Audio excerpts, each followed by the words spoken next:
figure it out. Really? Yeah. And that was a Belgian guitarist Okay. named Django Reinhardt. Okay. Django Reinhardt. Yeah. Okay. Django. Okay. Django Yeah. Reinhardt. And see, there's no question about his contribution to the electric guitar history. Okay. You know, if it had been a week, a month, something like that, but it was 2 years. He was dead 2 years Wow. before the next one came on the scene. So it was already. Yeah, so it's there's no issue. Yeah, there's no set. issue about that. So at any rate, I started digging for information on Charlie Christian when the board member Joe Thompson said, let's name it Charlie Christian. And 1 year, I mean, we always need money because it's a nonprofit. Exactly. So I thought, oh, why don't I write a little history book about Charlie Christian? And that's how it got started, because actually I couldn't find anything, you know, like there was no Wikipedia at that time, yeah, you know, yeah, to give you sense. in it. And so I was looking, and this Black Incorporated is in partnership with the Kennedy Center in DC. And so I was up there for a meeting. I went in the Kennedy Center library looking for Charlie Christian to see. And they had one book that had one paragraph, you know, and it was mostly wrong.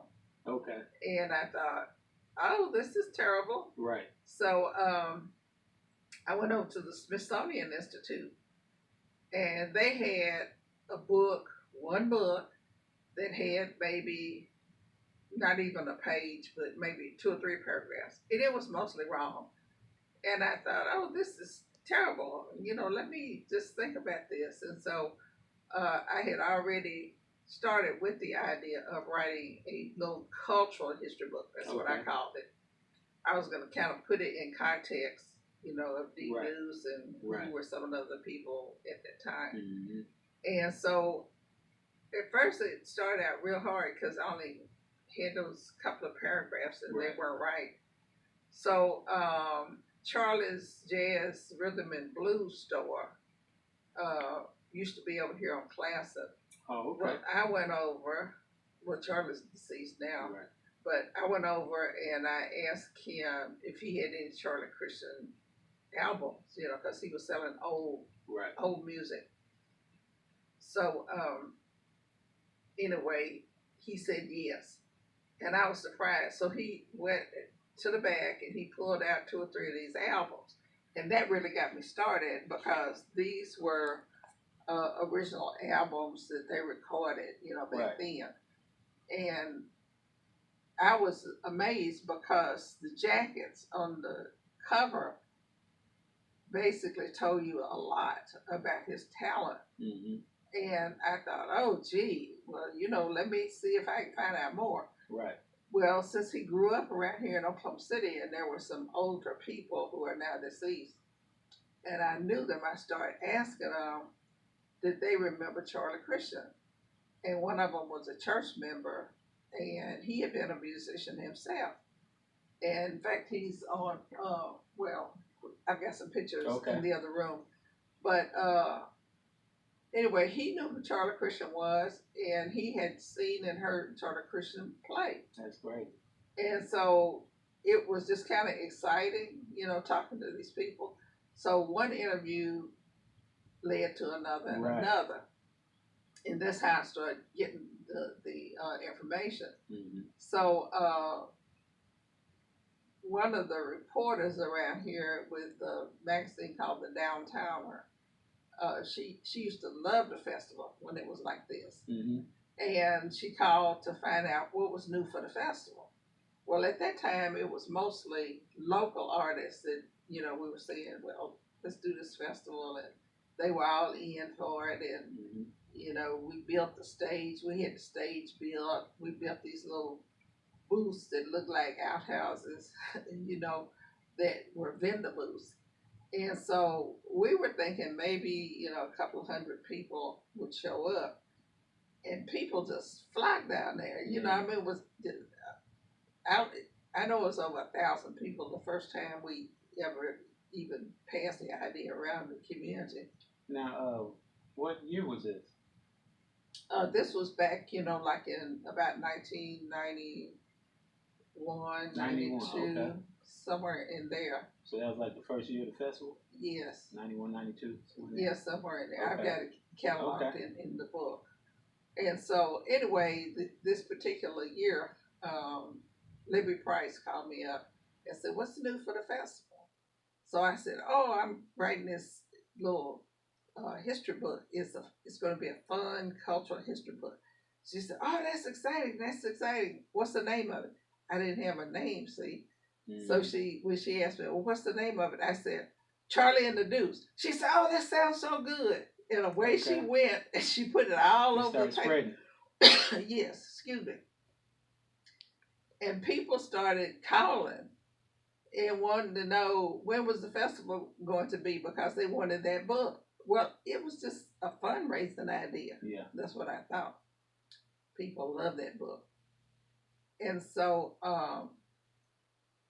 what happened after that first year, in December, we'd always have the festival around April or May, somewhere in there.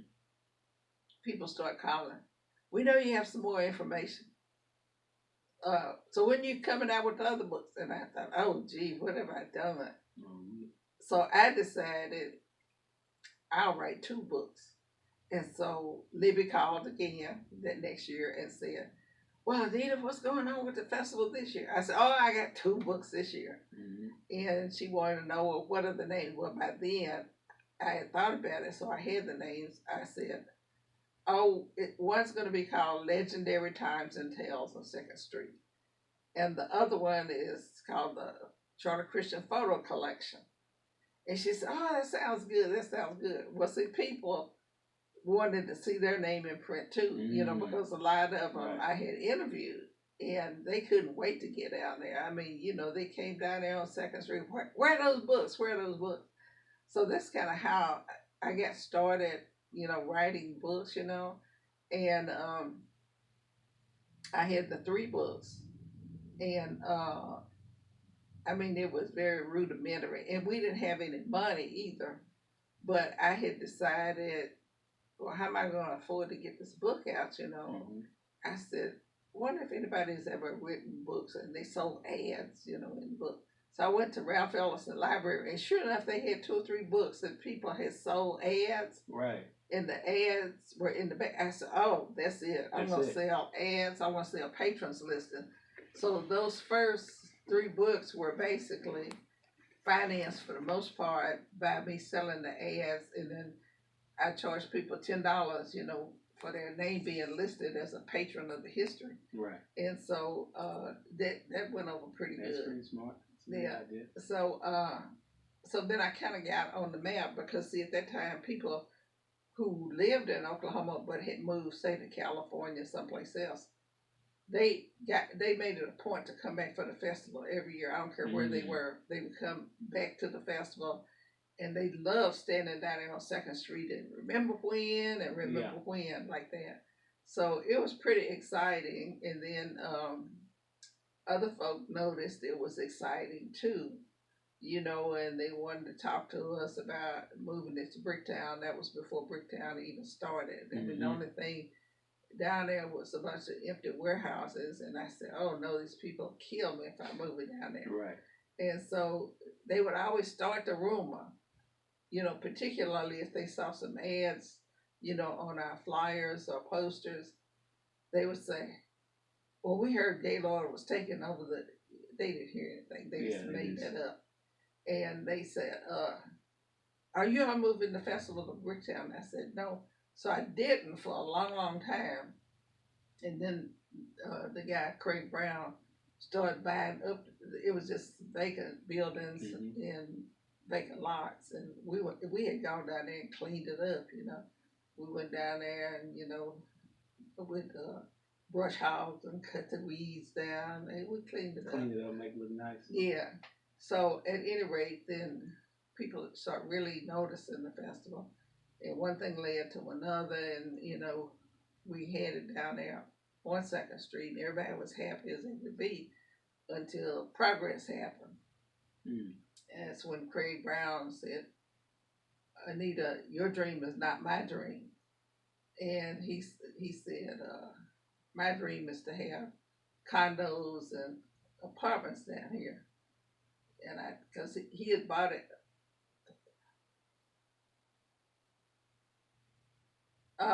Yes,